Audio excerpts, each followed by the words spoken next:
Hello dear students, आज हम class 11 RD Sharma exercise 1.7 start करने वाले हैं। क्वेश्चन नंबर 1 देखते हैं। देखो, क्वेश्चंस को आराम से समझना, बहुत ही मजेदार क्वेश्चंस हैं और प्रोसेस को समझने की कोशिश करना। हमें कह रहा है कि for any two sets A and B prove that A dash minus B dash is equal to B minus A.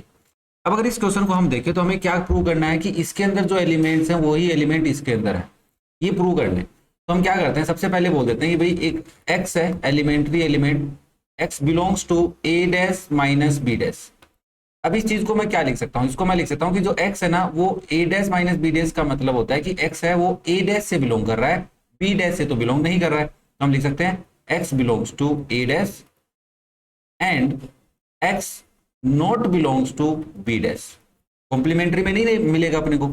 अब अगर x a डैश में है तो x ऑब्वियसली नहीं बिलोंग करेगा a सेट से एंड x बिलोंग करेगा b set से। क्यों करेगा? क्योंकि देखो बच्चा, अगर a में 1 2 3 है, ठीक है, तो मैं बोल सकता हूं कि a कॉम्प्लीमेंट में that is union minus a होता है, उसमें 1 2 3 तो नहीं मिलने वाला है।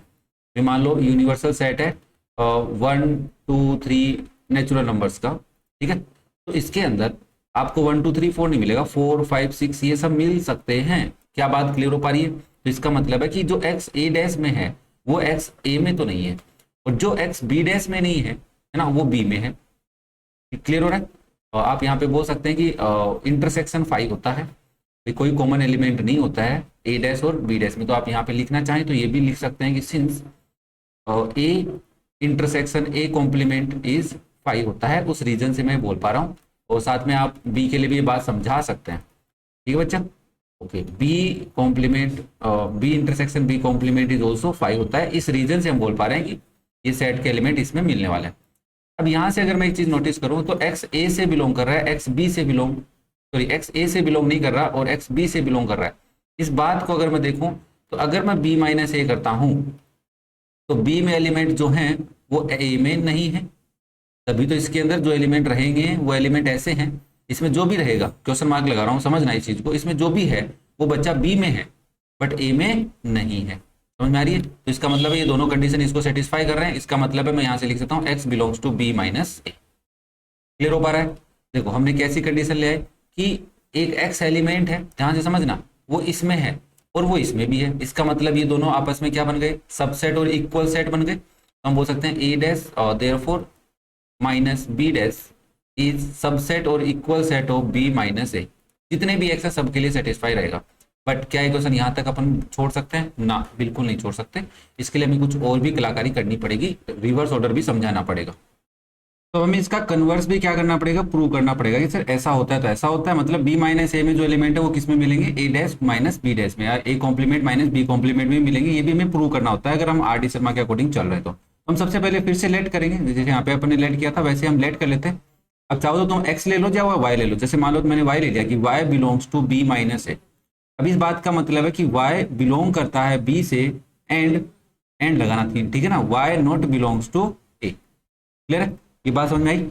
अब यहां से देखो फिर से हम वही बात बोलेंगे कि y अगर b में है इसका मतलब y not belongs to b complement and y belongs to a complement. चाहो तो तुम यहाँ पे लिख सकते हो कि a intersection a complement is 5 होता है sir, and b intersection b complement is also 5। इस रीजन से हम बोल पा रहे हैं कि ये अगर इसमें एलिमेंट है तो इसमें नहीं है, और इसमें नहीं है तो इसमें है। ठीक है, ये मैंने कैंसिल कर दिया है, ध्यान से देखना भाई।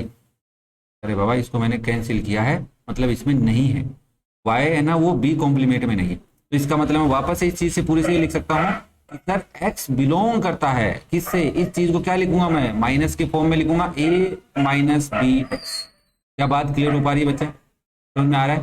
ठीक है, तो यहाँ से आप बोलेंगे ओके सर बात समझ में आ गई। तो इसका मतलब है कि x इससे बिलोंग कर रहा है, और y sorry y y y y s नहीं y इससे बिलोंग कर रहा है, y से बिलोंग कर रहा है। तो हम बोल सकते हैं कि b minus A is subset और equal set of a complement minus b complement. और यही हमें क्या करना था? प्रूव करना था। तो ये आपका क्वेश्चन हो गया हैंस प्रूव।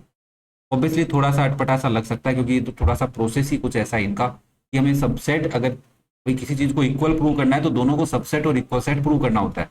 ठीक है ना? इक्वल सेट इसलिए लगाया क्योंकि ये एलिमेंट इसमें मिलने वाले हैं ना, इक्वल सेट के बगैर काम नहीं चलेगा। सबसेट का मतलब होता है कम एलिमेंट होना, इक्वल लगाने का मतलब है इक्वल, दोनों में सेट में एलिमेंट सेम रहेंगे, सेम टू सेम रहने वाले। ओके, क्लियर है सबको? बट यहाँ पे एक बात ये भी ध्यान रखना, यूनिवर्सल सेट दोनों के लिए सेम होना चाहिए, ठीक है ना, बी और ए के लिए, तभी ये क्वेश्चन हो पाता है, अदरवाइज तो ये क्वेश्चन भी नहीं हो पाता है। ओके, तो ये था अपना क्वेश्चन नंबर 1।